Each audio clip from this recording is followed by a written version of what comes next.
kikundi cha Malkia Samialism.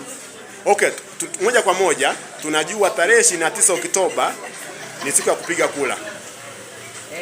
Tunazidi kuiombea hiyo siku ifike kwa amani, kwa sababu kundi letu la Samialism ni Malkia wa amani. Kwa hiyo tunazidi kuombea amani katika taifa letu la Tanzania, tukizidi kumwombea mama yetu Samia Suluhu Hassan, na tunamchagua kwa kishindo kwa sababu ni mama ambaye anatuhamasisha, na pia tunaona baraka ambazo anatubariki kwa ajili ya kutunzia amani.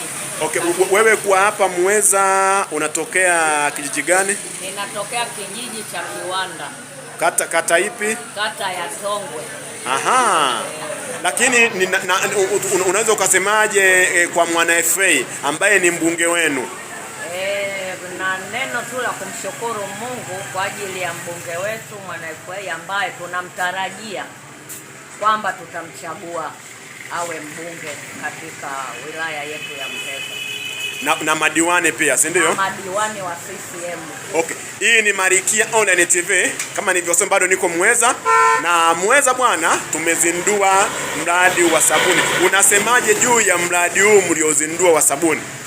Kwa kweli tunamshukuru Mungu aliyetupa kibali siku hii ya leo tarehe 3 ya mwezi huu wa 10 ambao tumezindua mradi wetu wa sabuni. Ni chanzo cha maendeleo ya kundi hili la Samialism. Mnamsikia? Wamezindua mradi wa sabuni kama sehemu ya kuchochea maendeleo. Baki na Samialism, Malkia wa amani na Malkia Online TV.